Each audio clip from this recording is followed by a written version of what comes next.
Okay ಆತ್ಮೀಯ ವಿದ್ಯಾರ್ಥಿಗಳೇ, ಈಗಾಗಲೇ ಓದ್ ಕ್ಲಾಸಲ್ಲಿ ನಾನ್ ಪ್ರಾಫಿಟ್ ಆರ್ಗನೈಜೇಷನ್ ಬಗ್ಗೆ ಎರಡನೇ ಪ್ರಾಬ್ಲಮನ್ನು ಡಿಸ್ಕಸ್ ಮಾಡ್ತಾ ಬಂದಿದ್ದೀವಿ.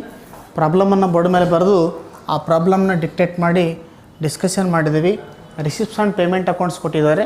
Income and expenditure account and balance ಶೀಟ್ನ ಹೆಂಗೆ ಪ್ರಿಪ್ರೇಷನ್ ಮಾಡಬೇಕು ಅನ್ನೋದ್ರ ಬಗ್ಗೆ ಈಗಾಗಲೇ ಪ್ರಾಬ್ಲಮನ್ನು ಬರೆದು ಡಿಕ್ಟೇಷನ್ ಆರ್ ಡಿಸ್ಕಷನ್ ಮಾಡಿದ್ದೀವಿ. So today the discussions to the how to the solutions of the income and expenditure account and balance sheet. So income and expenditure account for the Gnana Education Trust. So Gnana Education Trust anta kottidare. So Gnana Education Trust nalli solution income and expenditure account for the year ending 31st/3/2014. So adaralli open the 4 columns of income and expenditure account. So first one, left side expenditure rupees, right side income and rupees. Next left side is debit and credit anteli 4 columns ಅನ್ನು open ಮಾಡಬೇಕು. So ಅದಾದ ನಂತರ make for expenditure rupees, income and rupees ಕಾಲಮ್ನಲ್ಲಿ ಬರ್ತಕ್ಕಂಥ ಐಟಮ್ಸ್ಗಳನ್ನು calculation ಮಾಡಬೇಕು.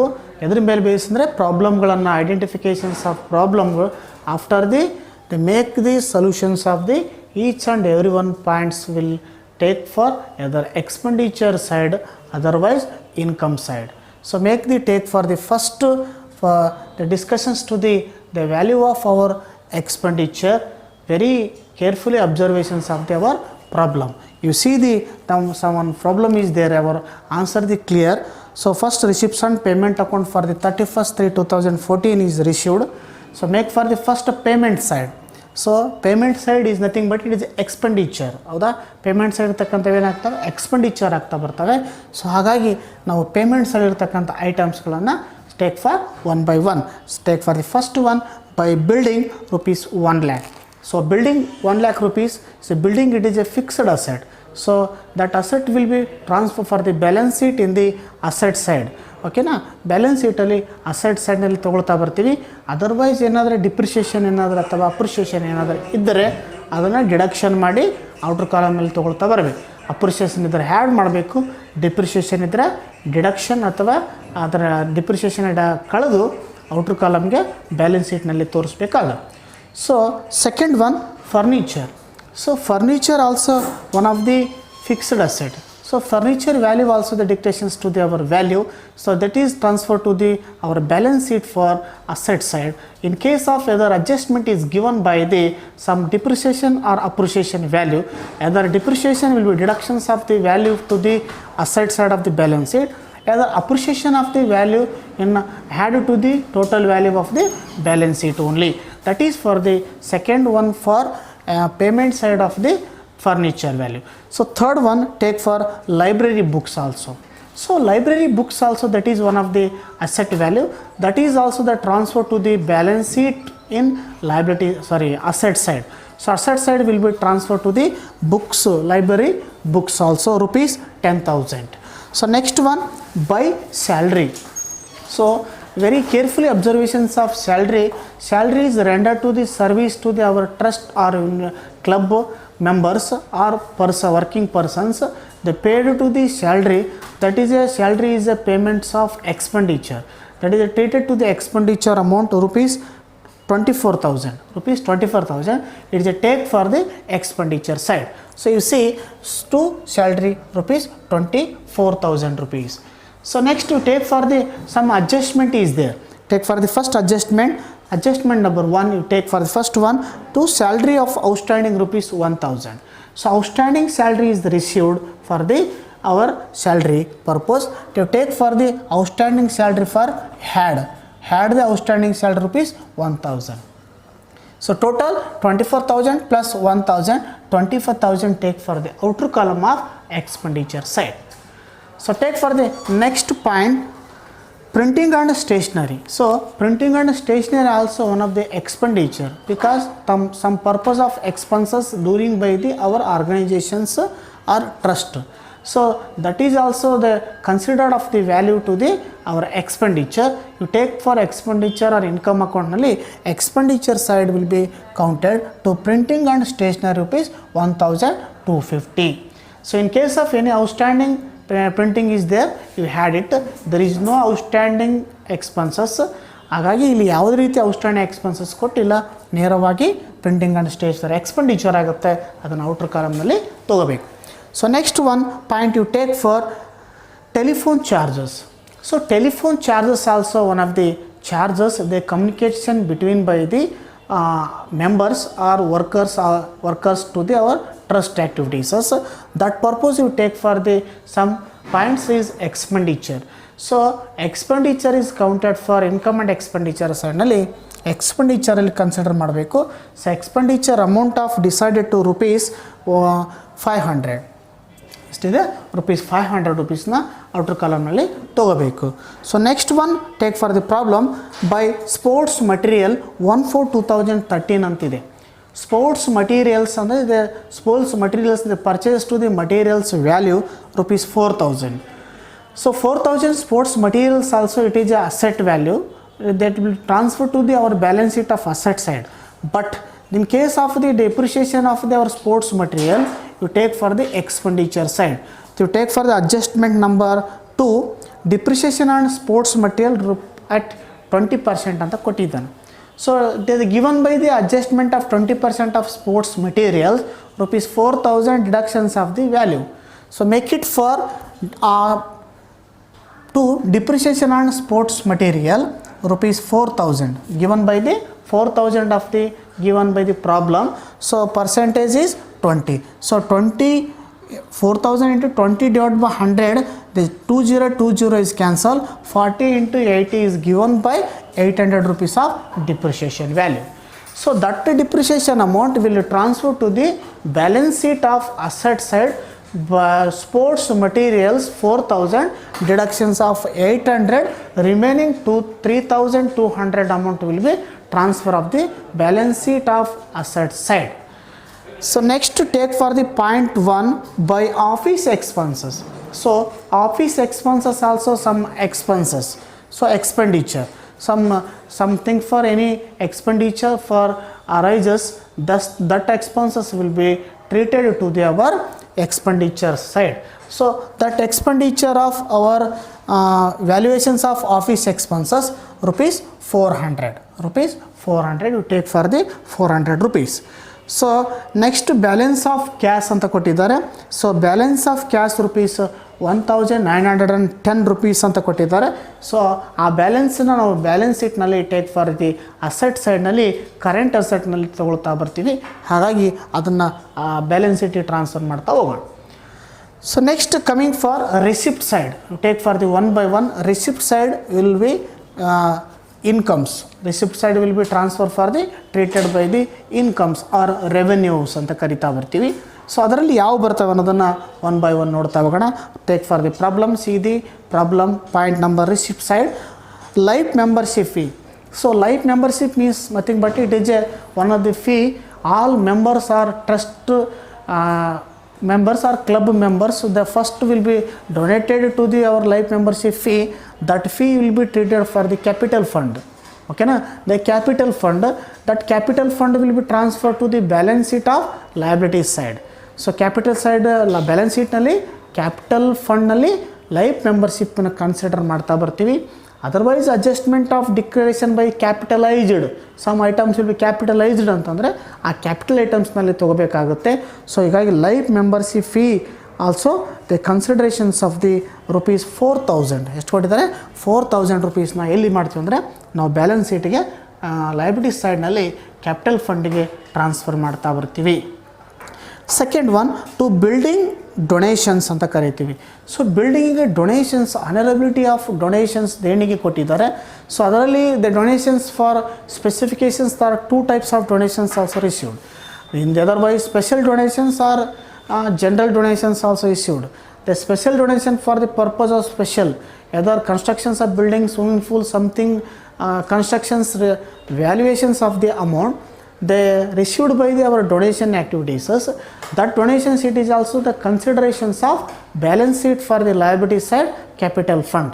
So capital ಫಂಡ್ನಲ್ಲಿ balance ಶೀಟ್ನೊಳಗೆ ಕ್ಯಾಪಿಟಲ್ ಫಂಡ್ ಒಳಗೆ ಅದನ್ನು ಹ್ಯಾಡ್ ಮಾಡಿ ತೊಗೊಳ್ಬೇಕಾಗತ್ತೆ. So next coming for government grants.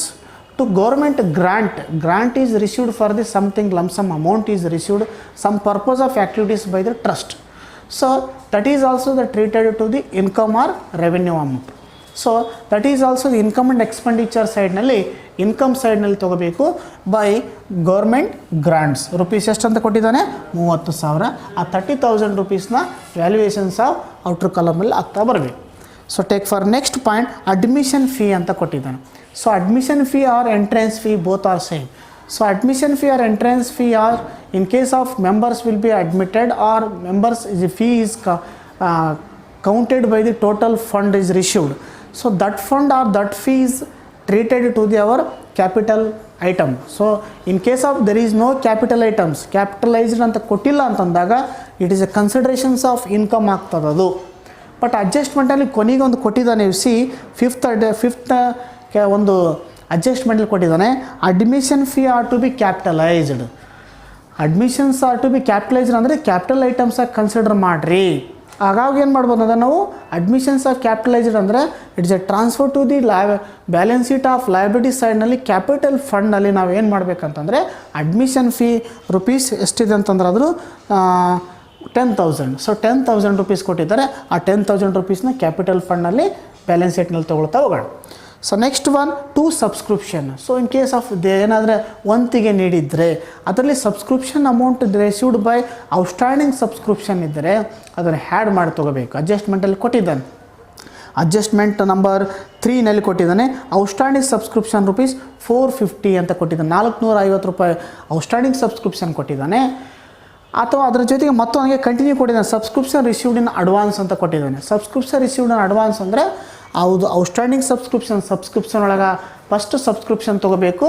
ನೋಡಿ ಇಲ್ಲಿದೆ ಟು ಬೈ ಸಬ್ಸ್ಕ್ರಿಪ್ಷನ್ ರುಪೀಸ್ 15,000 ಅಂತ ತೊಗೊಳ್ರಿ. ಅಲ್ಲಿ ಅಡ್ಜಸ್ಟ್ಮೆಂಟ್ ನಂಬರ್ 3ನಲ್ಲಿ ಔಟ್ಸ್ಟ್ಯಾಂಡಿಂಗ್ ಸಬ್ಸ್ಕ್ರಿಪ್ಷನ್ 450 ಅಂತ ಕೊಟ್ಟಿದ್ದಾನೆ. ಔಟ್ಸ್ಟ್ಯಾಂಡಿಂಗ್ ಸಬ್ಸ್ಕ್ರಿಪ್ಷನ್ 450 ಅದನ್ನೇನು ಮಾಡಬೇಕಂದ್ರೆ ಹ್ಯಾಡ್ ಮಾಡಬೇಕು. ನಮಗೆ 15,000 ಪ್ಲಸ್ 450 ಹ್ಯಾಡ್ ಮಾಡಿದ್ರೆ ನಮಗೆ 15,450 ರೂಪಾಯಿ ನಮಗೆ ಏನು ಬರುತ್ತೆ ಟೋಟಲ್ ಇದು ಸಬ್ಸ್ಕ್ರಿಪ್ಷನ್ ಪ್ಲಸ್ ಔಟ್ಸ್ಟ್ಯಾಂಡಿಂಗ್ ಸಬ್ಸ್ಕ್ರಿಪ್ಷನ್ ಬರುತ್ತೆ. ಅದಾದ ನಂತರ ಕಂಟಿನ್ಯೂ ಪ್ರಾಬ್ಲಮ್ ಕೊಟ್ಟಿದ್ದಾನೆ. ಏನು ನೋಡ್ರಲ್ಲಿ subscription received in advance. So advance amount nothing but for the next year the purpose of received by the amount. So that amount will be the advance subscription amount will be 600. The deductions of the total subscription value. So 15,450 deductions of advance subscription 600. So remaining value is 14,850. 14,850 ರೂಪಾಯಿ outer ಕಾಲಮ್ನಲ್ಲಿ ತೊಗೊಳ್ತಾ ಬರಬೇಕು. So next coming for receipt ಸೈಡ್ನಲ್ಲಿ next point ನೋಡಿರಿ. So to fee from students ಅಂತಿದೆ. Student fee from students is received for the paid to the our trust. The amount will be treated for the income. So take for the income side of income and expenditure account. So by fee from student of value of rupees 3,060 3060 ಅಂತ ತೋರಿಸ್ಬೇಕು. So that is the over the problems of the valuations in income and expenditure account. So ಅವಾಗ ಏನು ಮಾಡಬೇಕು ಎರಡು ಕಡೆ both side will be whichever ಇದು close the balance of both side after the whichever is higher. So ಯಾವ ಕಡೆ ಹೆಚ್ಚಿದೆ ಅಂತ ನೋಡಬೇಕು. ಆ ಹೆಚ್ಚಿರ್ತಕ್ಕಂಥ ವ್ಯಾಲ್ಯೂನ ಫಸ್ಟ್ ಕ್ಯಾಲ್ಕುಲೇಷನ್ ಮಾಡ್ತಾ ಬರಬೇಕು. ಸೊ ನಮಗೆ ಗೊತ್ತಾಗ್ತದೆ ಇಲ್ಲಿ. So valuations of income side is more than amount. So income side is 30,000 plus 14,850 plus 3,060. The total amount coming for 47,910 47,910 ರೂಪಾಯಿ ಬರ್ತದೆ. ಸೇಮ್ ವ್ಯಾಲ್ಯೂ ಆಲ್ಸೋ 49,910 ಅಮೌಂಟನ್ನು ಹಾಕ್ರಿ. So after calculations of surplus amount ಬರ್ತದೆ.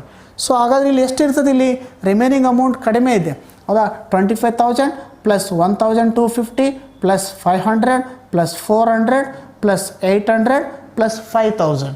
ಸೊ ಟೋಟಲ್ ನಮಗೆ received ಮಾಡಿದಾಗ 32,950 ಹೌದಾ. ಎಷ್ಟು ಬರ್ತದೆ ಅಲ್ಲಿ ಸಾಮಾನ್ಯವಾಗಿ ಅದಿಷ್ಟು ಟೋಟಲ್ ಮಾಡಿದಾಗ 32,950 ರೂಪಾಯಿ ಬರ್ತದೆ. ಸೊ ಅದರಲ್ಲಿ ನಮಗೆ ಮೊದಲಿರ್ತಕ್ಕಂಥ ಆ ಕಡೆ ಎಷ್ಟು ಬಂದಿದೆ 47,000 910. ಸೊ ಅದನ್ನು ಡಿಡಕ್ಷನ್ ಮಾಡಿದಾಗ ರಿಮೈನಿಂಗ್ ವ್ಯಾಲ್ಯೂ ಎಷ್ಟು ಬರುತ್ತೆ ಅಂದರೆ 14,960. 14,910 ರೂಪಾಯಿ ನಮಗೇನು ಬರುತ್ತೆ, ಡಿಫ್ರೆನ್ಸ್ ವ್ಯಾಲ್ಯೂ ಬರ್ತದೆ. ಆ ಡಿಫ್ರೆನ್ಸ್ ವ್ಯಾಲ್ಯೂನ ನಾವು ಎಕ್ಸ್ಪೆಂಡಿಚರ್ ಸೈಡ್ನಲ್ಲಿ ಕೌಂಟ್ ಮಾಡಬೇಕು. ಅದನ್ನು ಎಕ್ಸ್ಪೆಂಡಿಚರ್ ಸೈಡ್ನಲ್ಲಿ ಬರೆದಾಗ ಏನಂತ ಟ್ರೀಟ್ ಮಾಡಬೇಕಂದ್ರೆ excess of income over expenditure ಅಂತ ಕರಿತೀವಿ. Excess of income over expenditure ಅಂದರೆ ಎಕ್ಸ್ಪೆಂಡಿಚರ್ಗಿಂತ ಇನ್ಕಮ್ ವ್ಯಾಲ್ಯೂ ಹೆಚ್ಚಿದೆ. ಹಾಗಾಗಿ ನಾವು ಇದನ್ನೇನಂತ ಕನ್ಸಿಡರ್ ಮಾಡ್ತೀವಿ ಅಂದರೆ ಸರ್ಪ್ಲಸ್ ಅಂತ ಕನ್ಸಿಡರ್ ಮಾಡ್ತೀವಿ. ಎಷ್ಟು 14,960. ಒಂದು ವೇಳೆ ಎಕ್ಸ್ಪೆಂಡಿಚರ್ ಸೈಡ್ ಹೆಚ್ಚಿತ್ತಂದಾಗ ಅವಾಗ ಏನು ಮಾಡ್ತೀವಿ, ಇಲ್ಲಿ ಡೆಫಿಸಿಟ್ ಆಗಿ ಕನ್ಸಿಡರ್ ಮಾಡ್ತೀವಿ. ಆ ಡೆಫಿಸಿಟ್ ಏನು ಮಾಡ್ತೀವಿ, excess of expenditure over income ಅಂತ ಕನ್ಸಿಡರ್ ಮಾಡ್ತೀವಿ. ಅದನ್ನು ಡೆಫಿಸಿಟ್ ಅಮೌಂಟ್ನ ಹಾಕ್ತೀವಿ. ಹೌದಾ? ಆ ರೀತಿ ಇಲ್ಲಿ ಡೆಫಿಸಿಟ್ ಅಮೌಂಟ್ ಇಲ್ಲ, ಸರ್ಪ್ಲಸ್ ಅಮೌಂಟ್ ಅಷ್ಟೇ ಆಗಿದೆ. ಹಾಗಾಗಿ excess of income over expenditure surplus amount 14,960 rupees ಬಂದಿದೆ. ಅದನ್ನು ನಾವೇನು ಮಾಡಬೇಕಂದ್ರೆ ಬ್ಯಾಲೆನ್ಸ್ ಶೀಟ್ನಲ್ಲಿ transfer to the balance sheet liabilities ಸೈಡ್ನಲ್ಲಿ ಏನು ಮಾಡ್ತೀವಿ ಅಂದರೆ ಟೋಟಲ್ ಕ್ಯಾಪಿಟಲ್ ಫಂಡ್ನಲ್ಲಿ ಹ್ಯಾಡ್ ಮಾಡ್ತಾ ಬರ್ತೀವಿ. ಯಾವುದನ್ನು ಸರ್ಪ್ಲಸ್ ಅಮೌಂಟ್ 14,960. ಸೊ ಒಂದು ವೇಳೆ ಡೆಫಿಸಿಟ್ ಅಂತಂದರೆ ಟೋಟಲ್ ಅಮೌಂಟ್ನಲ್ಲಿ ಬ್ಯಾಲೆನ್ಸ್ ಶೀಟ್ನಲ್ಲಿ ಕ್ಯಾಪಿಟಲ್ ಫಂಡ್ನಲ್ಲಿ ಡಿಡಕ್ಷನ್ ಮಾಡ್ತಾ ಬರ್ತೀವಿ, ಲೆಸ್ ಮಾಡಿ ಔಟರ್ ಕಾಲಮ್ ತೊಗೊಳ್ತಾ ಬರ್ತೀವಿ. ಮುಂದೆ ನೋಡ್ತೀವಲ್ಲ, ಬ್ಯಾಲೆನ್ಸ್ ಶೀಟ್ ಮಾಡಬೇಕಾದ್ರೆ ಗೊತ್ತಾಗುತ್ತೆ ಯಾವ ರೀತಿಯಾಗಿ ಅದನ್ನು ತೊಗೊಂಡಿದ್ದೀವಿ ಅನ್ನೋದನ್ನು ನಾವು ಗಮನಿಸಬೇಕಾಗುತ್ತೆ. ಸೊ ಇಷ್ಟು ಸಾಮಾನ್ಯವಾಗಿ ಜ್ಞಾನ ಎಜುಕೇಷನ್ ಟ್ರಸ್ಟನ್ನು ಪ್ರಾಬ್ಲಮ್ ಕೊಟ್ಟಿದ್ದಾರೆ. Income and expenditure account open ಮಾಡಬೇಕಂತೇಳಿ. So income and expenditure account ಮಾಡಿದ್ದೀವಿ. ಆ ಎರಡನ್ನು ಮಾಡಿದಾಗ ನಮಗೆ ಟೋಟಲ್ 47,910 ಬಂದಿದೆ. Differentiation amount or difference amount ಏನಾಗಿದೆಯಲ್ಲ, ಆ ಡಿಫ್ರೆನ್ಸ್ ಅಮೌಂಟು 14,960. ಡಿಫ್ರೆನ್ಸ್ ಅಮೌಂಟ್ ಇದನ್ನು ಬ್ಯಾಲೆನ್ಸ್ ಶೀಟಿಗೆ ಲಯಬಿಲಿಟಿ ಸೈಡ್ನಲ್ಲಿ ಕ್ಯಾಪಿಟಲ್ ಫಂಡಿಗೆ ಸರ್ಪ್ಲಸ್ನ ಹ್ಯಾಡ್ ಮಾಡ್ತಕ್ಕಂಥದ್ದು ನೋಡ್ತಾ ಹೋಗೋಣ. ಓಕೆನಾ? ಇಷ್ಟು income and expenditure account. So next going for the balance sheet. Okay, second one balance ಶೀಟ್ನ ನೋಡ್ತಾ ಹೋಗೋಣ. ಓಕೆ, ನೆಕ್ಸ್ಟ್ ಸೆಕೆಂಡ್ ಫಾರ್ಮ್ಯಾಟ್ನಲ್ಲಿ preparations of the balance sheet. So ಈಗಾಗಲೇ ಇನ್ಕಮ್ ಆ್ಯಂಡ್ ಎಕ್ಸ್ಪೆಂಡಿಚರ್ ಮಾಡಿದ್ವಿ. Second one balance sheet. So balance sheet for the solution, balance sheet as on 31/3/2014. 31/3/2014ನಲ್ಲಿ open the balance sheet. So open the balance sheet for there are 4 columns is open. First one, liabilities rupees, asset rupees. There are 4 columns of receipt, liabilities rupees, assets and rupees. Take for one by one. First take for the liability side. So liability side nalli first nodona ಏನಿದೆ, capital fund. So what is capital fund? It is a one of the fund anta karita bartivi. It is a received for including by our life membership, donations, legacies. So overall incomes also the considerations of the capital fund. So the capital fund is a adjustment of treated to the capitalized items also the considered. So here take for the first one of our capital fund. You see the problems of our analysis. Take for the first one here, life membership fee. So you see life membership fee of a receipt side. Receipt side ನಲ್ಲಿ life membership ಕೊಟ್ಟಿದ್ದಾರೆ. ಅದನ್ನು capital ಫಂಡ್ನಲ್ಲಿ take for the first one life membership fee 4,000 ರೂಪೀಸ್ನ ತೊಗೊಳ್ತಾ ಬರಬೇಕು. Second one take for the admission fee ಅಂತ ಕೊಟ್ಟಿದ್ದಾರೆ, ಹೌದಾ? ಸೊ ಬಿಲ್ಡಿಂಗ್ ಡೊನೇಷನ್ಸ್ ಇದೆ, ಅಡ್ಮಿಷನ್ ಫೀ ಅಂತ ಕೊಟ್ಟಿದ್ದಾನೆ. So admissions fee also rupees 10,000 ರೂಪೀಸ್ನ ತೊಗೊಳ್ತಾ ಬರಬೇಕು. ಇದು ಕೂಡ admission fee or entrance fee also capitalized to the our adjustment. So adjustment ಇದು given by the capitalized item. So ಅಡ್ಜಸ್ಟ್ಮೆಂಟಲ್ಲಿ ಕ್ಯಾಪಿಟಲೈಸ್ಡ್ ಐಟಮ್ಸ್ ಅಂತ ಹೇಳಿದ್ದಾನೆ. ಸೊ ಹಾಗಾಗಿ ನಾವೇನು ಮಾಡಬೇಕಂದ್ರೆ ಇಲ್ಲಿ admission fee or entrance fee also capitalised ಅಂತ ತೊಗೊಂಡಿವಿ. ಹಾಗಾಗಿ ಟೋಟಲ್ ಎಷ್ಟಾಯ್ತು ಇಲ್ಲಿ giving for the amount of valuations rupees ಎಷ್ಟು ಟೋಟಲಲ್ಲಿ ಬಂದಾಗ ನಮಗೆ coming for rupees 4,000 again. So admission fees 10,000. So total 14,000 of the valuations of capital fund. So capital fund ನಲ್ಲಿ ಸೊ ಇನ್ಕಮ್ ಆ್ಯಂಡ್ ಎಕ್ಸ್ಪೆಂಡಿಚರ್ ಅಕೌಂಟ್ನಲ್ಲಿ excess of income over expenditure. So ಅಲ್ಲಿ surplus amount ಬಂದಿದೆ. So ಹಾಗಾಗಿ surplus amount ಎಷ್ಟಿದೆ ಅಂತಂದರೆ 14,960 14,960 rupees is given for the surplus amount. So surplus amount had the total of capital fund rupees 14,000 plus 14,960, so total value 28,960 rupees ಬರ್ತದೆ. So in case deficit ಇತ್ತಂದರೆ ಹೌದಾ, incomes deficit ಇತ್ತಂದರೆ ಅದನ್ನು ಇದರಲ್ಲಿ deduction ಮಾಡಿ ಔಟ್ರ್ ಕಾಲ್ ಮೇಲೆ ಆಗಬೇಕು. ಬಟ್ ಇಲ್ಲಿ ಸರ್ಪ್ಲೆಸ್ ಆಗಿದೆ, ಆ ಸರ್ಪ್ಲೆಸ್ ಅಮೌಂಟು 14,000 ಪ್ಲಸ್ 14,960ನ ಹ್ಯಾಡ್ ಮಾಡಿದ್ರೆ 28,960 rupees ಬರ್ತಾ ಹೋಗುತ್ತೆ. ಸೊ ನೆಕ್ಸ್ಟ್ ಪ್ರಾಬ್ಲಮ್ನಲ್ಲಿ ಸೊ ಗಮನಿಸಿ, ಡೊನೇಷನ್ ಕೊಟ್ಟಿದ್ದಾನೆ. So the building donations rupees 1 lakh ಅಂತ ಕೊಟ್ಟಿದ್ದಾನೆ. So building donations also, it is a donations treated to the balance sheet of liability side. So building donations rupees 1 lakh, the considerations of liability side. So next you take for the any outstanding expenses, take for the first adjustment ಅಲ್ಲಿ ಕೊಟ್ಟಿದ್ದಾನೆ outstanding salary ಅಂತ ಕೊಟ್ಟಿದ್ದಾನೆ. So outstanding ಸ್ಯಾಲ್ರಿನ salary ಒಳಗೆ had ಮಾಡಿದ್ದೀವಿ income and expenditure ಸೈಡ್ನಲ್ಲಿ. So ಹಾಗಾಗಿ ಇಲ್ಲಿ balance ಶೀಟಲ್ಲಿ ಕೂಡ ಲಯಬಿಲಿಟಿ ಸೈಡ್ನಲ್ಲಿ ಔಟ್ಸ್ಟ್ಯಾಂಡಿಂಗ್ ಸ್ಯಾಲ್ರಿ ಇದೆ. ಔಟ್ಸ್ಟ್ಯಾಂಡಿಂಗ್ ಸ್ಯಾಲ್ರಿ ಅಡ್ಜಸ್ಟ್ಮೆಂಟ್ ನಂಬರ್ 1ನಲ್ಲಿ 1,000 ಕೊಟ್ಟಿದ್ದಾನೆ, ಅದನ್ನು ಕೂಡ 1,000 ರೂಪೀಸ್ನ ನಾವು ತೊಗೊಳ್ತಾ ಬಂದಿದ್ದೀವಿ. ಸೊ ಅದ್ರ ಜೊತೆಗೆ ನೆಕ್ಸ್ಟ್ ಅಡ್ಜಸ್ಟ್ಮೆಂಟ್ ನಂಬರ್ 3ನಲ್ಲಿ ಕೊಟ್ಟಿದ್ದಾನೆ outstanding subscription rupees 450 plus advanced subscriptions of rupees 600 ಅಂತ ಕೊಟ್ಟಿದ್ದಾನೆ. So outstanding subscription it is take for asset side ಸಬ್ಸ್ಕ್ರಿಪ್ಷನಲ್ಲಿ ನಾವು ಅದನ್ನು ವ್ಯಾಲ್ಯೂ ಮಾಡ್ತಾ ಬರ್ತೀವಿ. ಬಟ್ ಇಲ್ಲಿ ಅಡ್ವಾನ್ಸ್ ಸಬ್ಸ್ಕ್ರಿಪ್ಷನ್ ಆಗಿದ್ದರಿಂದ ಇನ್ಕಮ್ ಸೈಡ್ನ ಕ್ಯಾಲ್ಕುಲೇಷನ್ ಮಾಡಿದ್ವಿ. Subscription amount plus outstanding subscription add ಮಾಡಿ ಮೈನಸ್ ಅಡ್ವಾನ್ಸ್ಡ್ ಸಬ್ಸ್ಕ್ರಿಪ್ಷನ್ನ ಲೆಸ್ ಮಾಡಿದ್ದೀವಲ್ಲ, ಅದೇ ರೀತಿ ಔಟ್ಸ್ಟ್ಯಾಂಡಿಂಗ್ ಸಬ್ಸ್ಕ್ರಿಪ್ಷನ್ ಎಲ್ಲಿ ತೊಗೋಬೇಕಾಗಿತ್ತು ಅಂದರೆ ನಾವು ಸೊ ಅಸೆಟ್ ಸೈಡಲ್ಲಿ ತೊಗೊಳ್ತೀವಿ. Outstanding subscription received in advance amount ಇತ್ತಂದರೆ ಲಯಬಿಲಿಟಿ ಸೈಡ್ನಲ್ಲಿ ತಗೊಳ್ತೀವಿ. ಯಾಕಂದರೆ ನೆಕ್ಸ್ಟ್ ಇಯರ್ನಲ್ಲಿ ಬರ್ತಕ್ಕಂಥ ಅಡ್ವಾನ್ಸ್ ಅಮೌಂಟ್ ಆಗಿದ್ದರಿಂದ ಸಬ್ಸ್ಕ್ರಿಪ್ಷನ್ ರಿಸೀವ್ಡ್ ಇನ್ ಅಡ್ವಾನ್ಸ್ ಅಂತ ಕೊಟ್ಟಿದ್ದಾರಲ್ಲ ಅಡ್ಜಸ್ಟ್ಮೆಂಟ್ನಲ್ಲಿ, ಹಾಗಾಗಿ ಅದನ್ನು 600 ರೂಪೀಸು ಇನ್ಕಮ್ ಸೈಡ್ನಲ್ಲಿ ಲೆಸ್ ಮಾಡಿರ್ತೀವಲ್ಲ ಆ ಅಮೌಂಟ್ನ ನಾವಿಲ್ಲಿ ಕನ್ಸಿಡರ್ ಮಾಡಬೇಕು, 600 ರೂಪೀಸ್ನ ತೊಗೊಳ್ತಾ ಬರಬೇಕು. ಸೊ ಇಷ್ಟು ಲಯಬಿಲಿಟಿ ಸೈಡ್ನಲ್ಲಿ ಆಗ್ತಕ್ಕಂಥ. ಸೊ ನೆಕ್ಸ್ಟ್ ಒನ್ ಅಸೆಟ್ ಸೈಡಲ್ಲಿ ನಾವು ಸ್ವಲ್ಪ ಕ್ಯಾಲ್ಕುಲೇಷನ್ ಮಾಡ್ತಾ ಹೋಗೋಣ. ಅಸೆಟಲ್ಲಿ ಏನಿದೆ ಅಂತಂದರೆ ಏನು ಕೊಟ್ಟಿರ್ತಕ್ಕಂಥ ಪೇಮೆಂಟ್ಸ್ ಎಕ್ಸ್ಪೆಂಡಿಚರ್ನಲ್ಲಿ ಏನೇನು ಕೊಟ್ಟಿದ್ದಾನೆ. ಫಸ್ಟ್ ಒನ್ ಬಿಲ್ಡಿಂಗ್ ಕೊಟ್ಟಿದ್ದಾನೆ. ಬಿಲ್ಡಿಂಗ್ ಆಲ್ಸೋ ಫಿಕ್ಸ್ಡ್ ಅಸೆಟ್ ಅಂತ ಕರಿತೀವಿ. ಟೋಟಲ್ 1 lakh ರೂಪೀಸ್ ಕೊಟ್ಟಿದ್ದಾನೆ. ಅದರಲ್ಲಿ ಡಿಪ್ರಿಷಿಯೇಷನ್ನ 5,000 ರೂಪೀಸ್ ಡಿಪ್ರಿಷಿಯೇಷನ್ ಅಡ್ಜಸ್ಟ್ಮೆಂಟ್ ನಂಬರ್ 2ನಲ್ಲಿ ಕೊಟ್ಟಿದ್ದಾನೆ. ಅಡ್ಜಸ್ಟ್ಮೆಂಟ್ 2ನಲ್ಲಿ 5,000 ರೂಪಾಯಿ ಕಳೆದ್ರೆ ನಮಗೆ 95,000 ರೂಪೀಸ್ನ ಔಟರ್ ಕಾಲಮ್ನಲ್ಲಿ ಬರ್ತದೆ. ಸೆಕೆಂಡ್ ಒನ್ ಫರ್ನಿಚರ್ ಅಂತ ಕೊಟ್ಟಿದ್ದಾನೆ. So furniture also fixed asset ಅಂತ ಕರಿತಾ ಬರ್ತೀವಿ. ಹಾಗಾಗಿ ಅದನ್ನು ಕೂಡ transfer to the balance sheet for the asset ಸೈಡ್ನಲ್ಲಿ ಬರ್ತದೆ. ಸೊ ಹಾಗಾಗಿ ಅದರಲ್ಲಿ there is no depreciation or appreciation ಇದೆ, ಯಾವುದೂ ಇಲ್ಲ.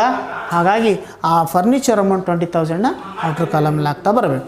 So library books, so library books ಕೊಟ್ಟಿದ್ದಾನೆ. So that is also transfer to the balance sheet of asset ಸೈಡ್ನಲ್ಲಿ ತೊಗೋಬೇಕು. ಅದನ್ನು ಕೂಡ books also the one case of the asset ಅಂತಲೇ ಕರಿಬೋದು ನಾವು. So next one coming for sports materials of 1/4/2013 ಅಂತ ಕೊಟ್ಟಿದ್ದಾರೆ. So opening of sports materials, so opening of sports material rupees 4,000 ಕೊಟ್ಟಿದ್ದಾರೆ. So 4,000 rupees opening of sports material, ಅದರಲ್ಲಿ depreciation ಇದೆ. So depreciation of rupees 800. So ನಾವು expenditure ಅಕೌಂಟ್ನ depreciation 20% ಕೊಟ್ಟಿದ್ದಾರೆ adjustment ನಂಬರಲ್ಲಿ. So adjust number 2ನಲ್ಲಿ ಕೊಟ್ಟಿದ್ದಾರೆ, ನೀವು ಗಮನಿಸ್ಬೋದು.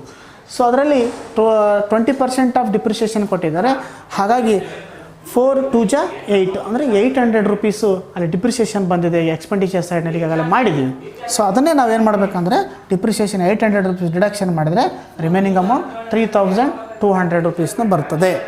So next coming for the total value is over ಆಗ್ತಾ ಬರ್ತದೆ. ಅದರ ಜೊತೆಗೆ ಔಟ್ಸ್ಟ್ಯಾಂಡಿಂಗ್ ಸಬ್ಸ್ಕ್ರಿಪ್ಷನ್ ಅಂತ ಕೊಟ್ಟಿದ್ದಾರೆ ಅಡ್ಜಸ್ಟ್ಮೆಂಟ್ ನಂಬರ್ 3ನಲ್ಲಿ. ಔಟ್ಸ್ಟ್ಯಾಂಡಿಂಗ್ 4ನಲ್ಲಿ ಔಟ್ಸ್ಟ್ಯಾಂಡಿಂಗ್ ಸಬ್ಸ್ಕ್ರಿಪ್ಷನ್ ಅಮೌಂಟ್ ಇದೆ.